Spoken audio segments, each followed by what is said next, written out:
Dan's decade of tax sentence. Victorian Premier Daniel Andrews has punished property investors, private schools, big business and public sector workers in a big taxing budget that fails to stop his state's debt spiralling to $171.4 billion by 2026. Now, the Victorian budget is, of course, dominating the local newspapers tomorrow. Let's take a look at the Herald Sun. It's also leading with that news there.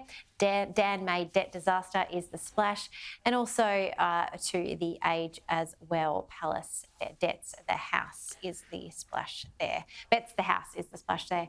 But look, there's a fantastic piece by my colleague at the Australian, John Ferguson. Harsh levy, voters forced to pay twice for the pandemic, Ferg writes. The optics are Kane Kerner, but this is all Andrews payless. Labor is professing to address the Victorian debt crisis, fuelled by the pandemic, but exacerbated by its loose spending in the name of electioneering. Emilie, look, you are an economics buff, and just hearing the Victorian Treasurer hand down or try to frame this budget today made for incredibly uncomfortable viewing. I can only imagine how Victorians, or specifically Victorian taxpayers, must be feeling this evening. Yeah, I must say I'm glad I don't own a home in Victoria right now. That would be a bit rough. And I do feel for the people of Victoria.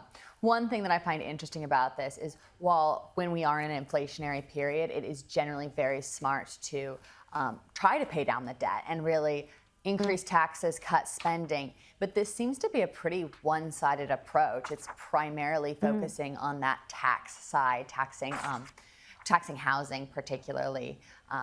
While those houses, that tax is falling on landlords, there is concern that it will be passed on to renters, so that we'll see a further increase in the cost of housing for people trying to rent. So I do find it strange that he's chose that one-pronged approach and has done less on the side of spending cuts. That said, if we are going to increase taxes and really tighten up the economy, now is the time to do it. As harsh as that is for Victorians, it's not the worst economic policy. Look, I love your positive spin, and I'm pretty sure that the Andrews government would appreciate that this evening.